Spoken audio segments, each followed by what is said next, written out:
Hello there and welcome into the latest edition of the SAU Women's Basketball Coaches Show. I'm Daniel Gallegos, joined alongside head women's basketball coach Rusty Rainbolt. And Coach, we're here at the tail end of the regular season. We mentioned last time your team's already made the conference tournament, so one of those check marks is off your guys' goals. But a very big game coming up, taking on now number 4 ranked Harding University. They've only lost once, and that was a 1-point loss. So a very good balanced team coming in, but you guys now have the home court advantage. How do you think that's going to play into the second matchup? Well, I don't know. We're really excited about what tomorrow brings in terms of the community night and all that, and feel like we're going to have a good crowd. I know our girls are ready. They seem excited. They were excited the last time we played them and went up there and thought our kids did pretty well, especially against such a good team like Harding.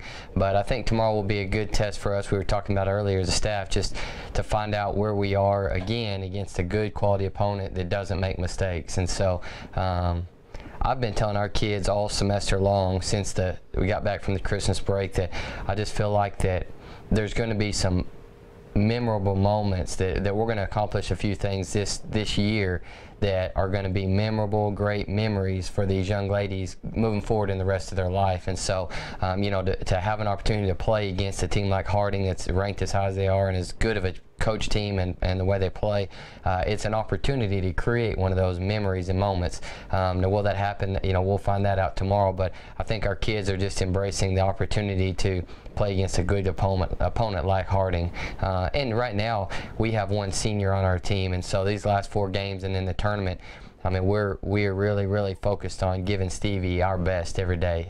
Again, she's given so much to this team this year, and we have a lot of respect for her as our senior. I mean, from every player, every coach, every manager, just thanks the world of Stevie. So it's important for us to continue to give her, a great experience as she finishes her basketball career.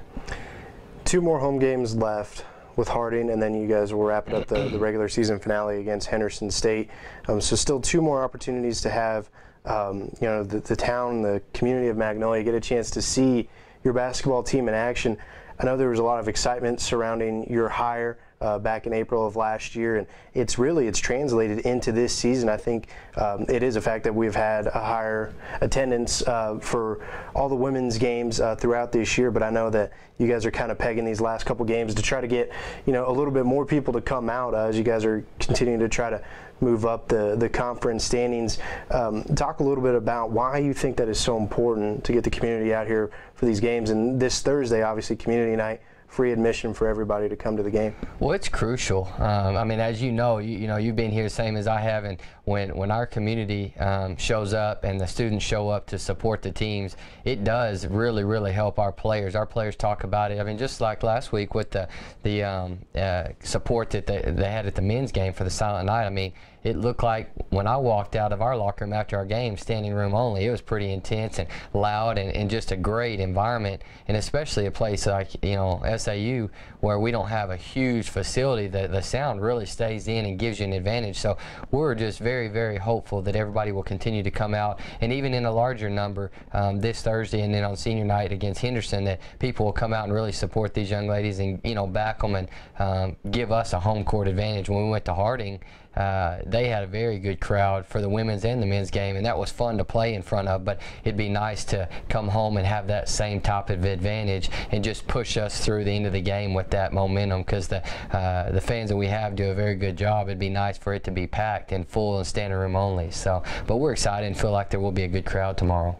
Kind of going to the X's and O's, looking ahead to that Harding game coming up tomorrow. What do you think your team needs to do in order to come out on top? Harding obviously does so many things very well. They're very much a balanced team. What do you think you guys will need to do in order to overcome them?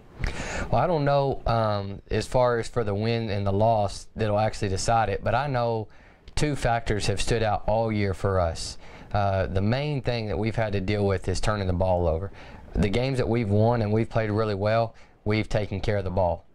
Just like last game against Southern Naz, we played 30 minutes of very good basketball, and then we come out and we have a stretch where we turn the ball over 4 straight possessions, and that was when the game changed. But the week before that, when we beat Southeastern on their home court, we played a flawless game and we controlled the game offensively and defensively as we did against Southern Nazarene for 30 minutes of the game. But for our team, we talk about it that we're not so talented that we can just go out and play and make mistakes and overcome them, but we're just talented enough that if we play a good game, we can beat anybody, and we really believe that. But Harding, as I said earlier, they won't make mistakes, and so that's a sign of a great coaching staff and great players that are experienced. Well, we're definitely not experienced. We have a new group and relatively young, far as the standards, and a young, inexperienced coaching staff, me included, and so we're trying to find our way through. But if for one night we could put it together and pass and catch the ball, take care of it, that would help. And then the second thing being fouls and free throws. That's been just across basketball in general this year. It's been a big topic, just all the fouls being called and the consistency and inconsistency of that. It's hard to gauge. But if we shoot more free throws than the other team and then we take care of the ball, we can beat anybody. And so I think that's probably what tomorrow will come down to as far as keeping us in the game. And then Harding shoots the three so well, and we guarded them well the last time we played them. But again, we turned the ball over at the wrong times, and they shot a ton of free throws and we didn't. So hopefully at our place that might be a little different. But we're excited about it. And again, it's just an opportunity for our kids to come out and make a memory. I mean, to have a chance to play against the number 4 team in the nation. Nobody really expects you to win outside of our group, and that's cool. But if you can do it, it's something special, especially in year one for our program here where we are now. So, but we're excited. Yeah, it's a very exciting opportunity coming up. Lady Mule Riders, the last couple of home games, first one coming up this Thursday, tomorrow night against number 4 ranked Harding Lady Bisons. Again, it is community night, and so everybody in and around the Magnolia area is invited to come down. We encourage you to come out. Admission will be free, and we hope to pack out the W.T. Watson Center, as you're saying, create just an absolutely tremendous home court advantage for this Lady Mule Rider basketball team, which is heading in the right direction with Coach Rainbolt. Coach, thank you very much for your time. Thank you.